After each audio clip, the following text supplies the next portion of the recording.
The question was asked, can you throw a football jig on a spinning rod? Well, the answer is yes, but should you? No. Can you throw a Ned rig on a bait caster? Well, I mean, the answer is yes, but should you? No. So we are 1 year removed from filming that video, and I still stand by every single word that I said when comparing the uses and capabilities of a spinning rod to a bait casting rod. In this video, I'm going to be explaining and showing exactly why you should not, under any circumstances, ever for any reason whatsoever, be throwing a topwater hollow belly frog on a spinning rod. And if you do that, you're wrong and you need to stop. Now, today's episode, I don't mean to be brash, I don't mean to come across as offensive, but if you throw a frog on a spinning rod, just stop it. I have to ask some of my professional angler friends who fish for a living, who are better at fishing than you or I, should you be throwing a frog on a spinning rod?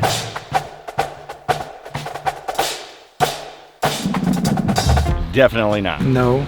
Absolutely not, because you'd be really inefficient with a spinning rod. No. Absolutely not. No. No. Ooh. No. Probably not. No. Absolutely not. Yeah. Heck no. Negative. That may be the worst idea as a bass fisherman you can have. No. So I assume that is enough examples of pro anglers emphatically saying no to the spinning rod and the frog together. But now it's time to talk about the why, first starting with the construction of the frog and of course the uses of the topwater frog. If y'all missed it, I made a very detailed instructional video on everything you need to know about fishing a topwater hollow-bellied frog, and I will leave that linked in the video description. I go a lot deeper in that video on the ins and outs of the topwater frog than I will in this video, but just trust me when I say it is a heavy-duty lure.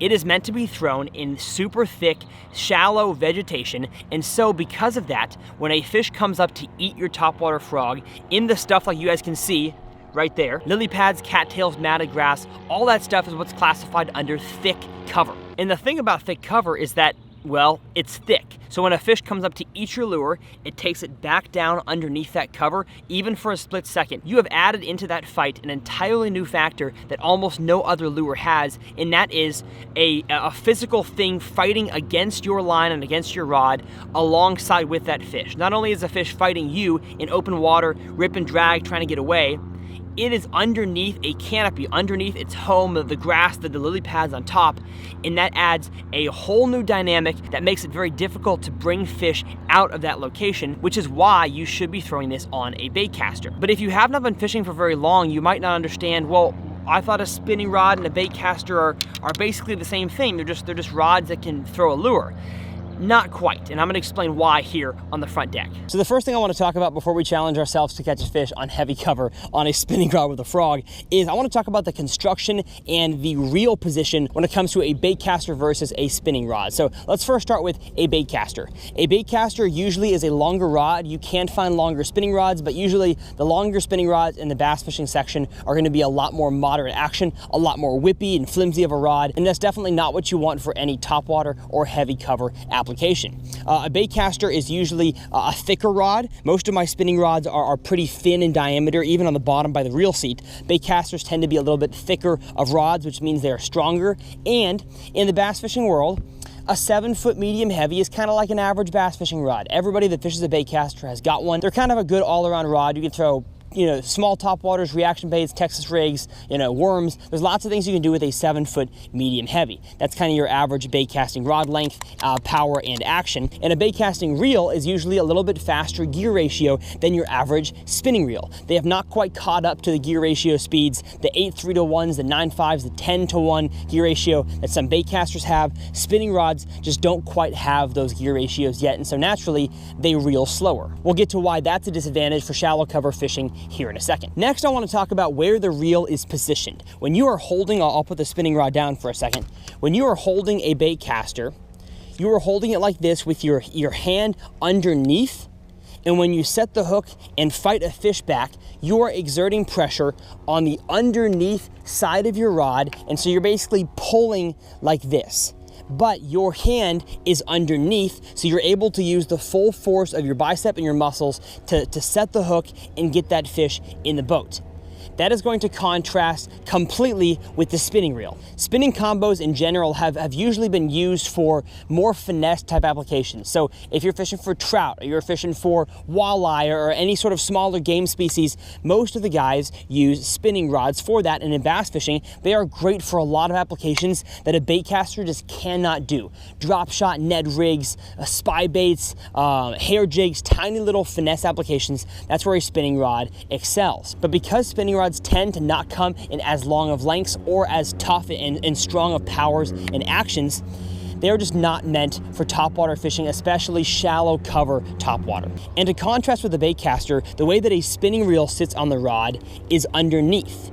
So instead of like a bait caster where you have the reel on top and you're able to use your full body to fight those fish in, a spinning reel is meant to be held like this, and you have your hand on top of that reel. So when you set the hook and fight a fish, you are now fighting with your hand on top of the rod as opposed to on the bottom. And this works great if you're fishing relatively close to the boat, kind of in a more vertical fashion. So if I drop my spinning rod down and I set the hook, oftentimes that works better setting the hook on a spinning rod like this than it does on a bait caster, because your hand being underneath kind of might have a problem setting the hook straight up. But with your hands on the top, you have no problem setting the hook straight up.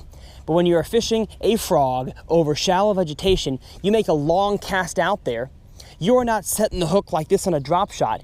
You're gonna have to set the hook like this. And I'm just telling you guys, for most bass fishing rods, they are not designed to do that. Now, there could be the people in the comment section saying, oh yeah, well, why in saltwater do they fish spinning rods for Spanish mackerel and cobia and basically, all the saltwater species?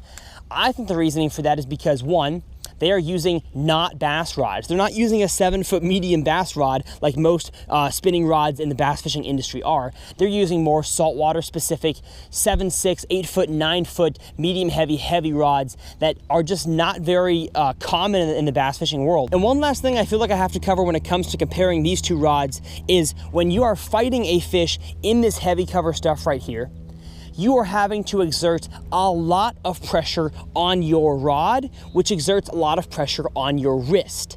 And I'm just saying, from a health perspective, it is not healthy to try to winch fish out of heavy cover on a spinning rod, but it is more healthy on a bait caster. And what I mean by that is when you're fighting a fish on a bait caster, you have a lot more control on your wrist angle. So if you're fighting a fish in and you have the rod tucked right here, your wrist is basically completely straight all the way back down when you're fighting that fish in. There's almost no chance for your wrist to turn and get twisted.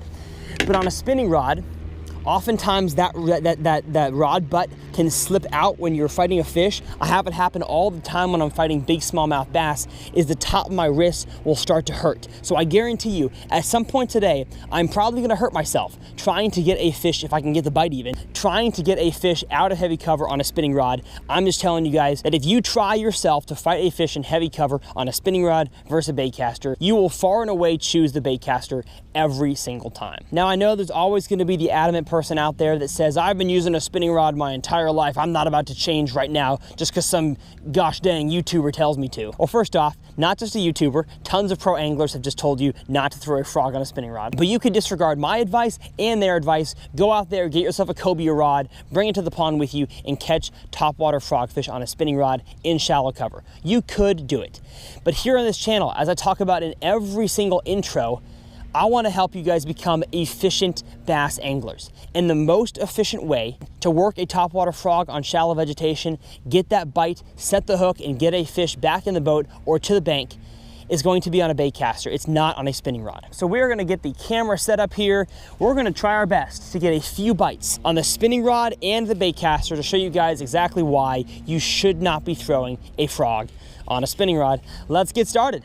Well, I'm not gonna lie to you guys, I feel dumb even trying this. So the classic spinning rod, like I mentioned, is a 7-foot medium. That's what most people out there get when they have a spinning rod. And I guarantee you, some of y'all who are adamant about throwing topwaters on a spinning rod, this is probably the spinning rod that you have. And a lot of people out there that have a spinning rod like this oftentimes have monofilament line, which would be an absolute disaster to try to throw a topwater frog in this kind of stuff right here on monofilament. So I'm at least giving myself a little bit of an advantage by throwing 20-pound CR Smackdown braid. I have a feeling though that I'm gonna probably break my spinning reel in the process. I'm gonna have to tighten my drag down a lot because you don't need any drag when you're fishing in and around this shallow cover.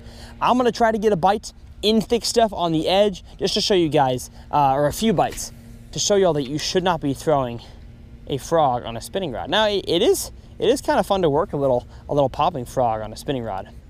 But y'all are gonna see, hopefully throughout this video, why this is not a good idea.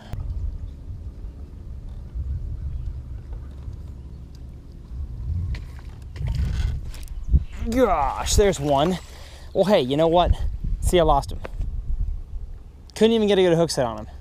That fish wasn't even in cover at all. That fish was in open water, and I couldn't get a good enough hook set because I kind of forgot to mention, frog hooks are stinking thick. One thing that's becoming pretty clear to me as I keep fishing this frog on a spinning rod is the gear ratio.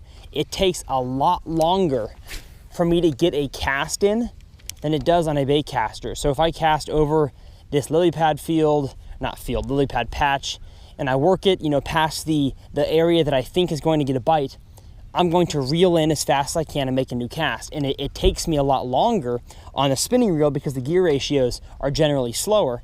It takes me a lot longer to get that lure back into the boat. So that's immediately something that's gonna cause me to not be as efficient of an angler.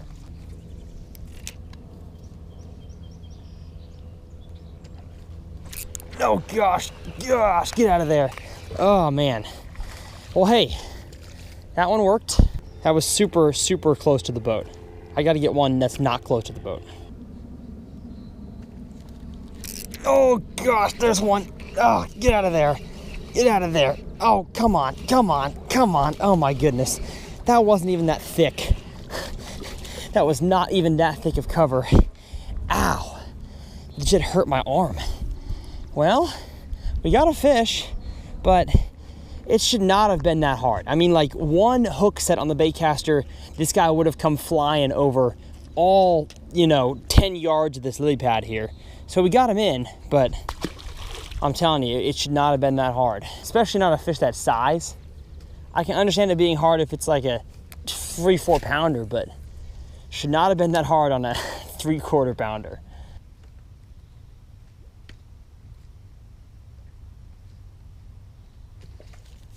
Oh gosh, there we go. Oh no, get out of there. You're not, oh my goodness. Gee. Once again, got him out, but it should not have been that hard. Good grief. I'm like 10 yards from that fish. One hook set and that dude's like flying past the boat.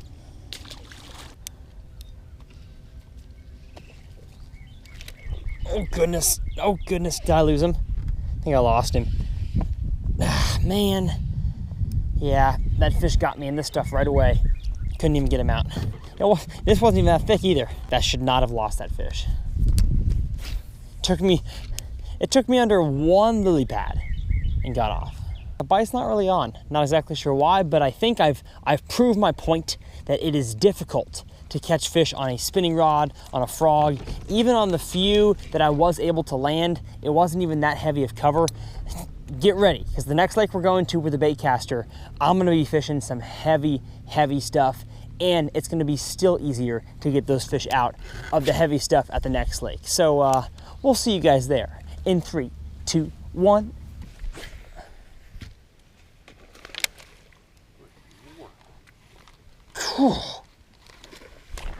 Gosh, oh my gosh.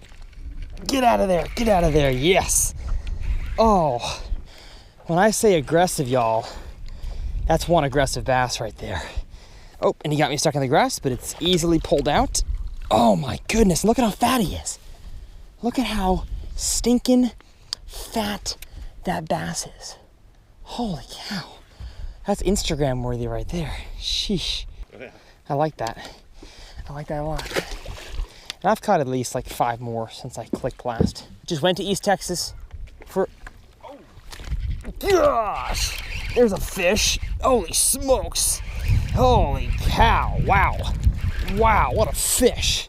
What a stinking fish. Bring it in here, Gosh. Oh, that thing exploded on it. Look at that chunker, folks. Good grief. He ate the pad perch, the popping pad perch, down his mouth. Beautiful 3-pounder. That's right, that's the proportions that you like to see right there, yeah. Love it. I did.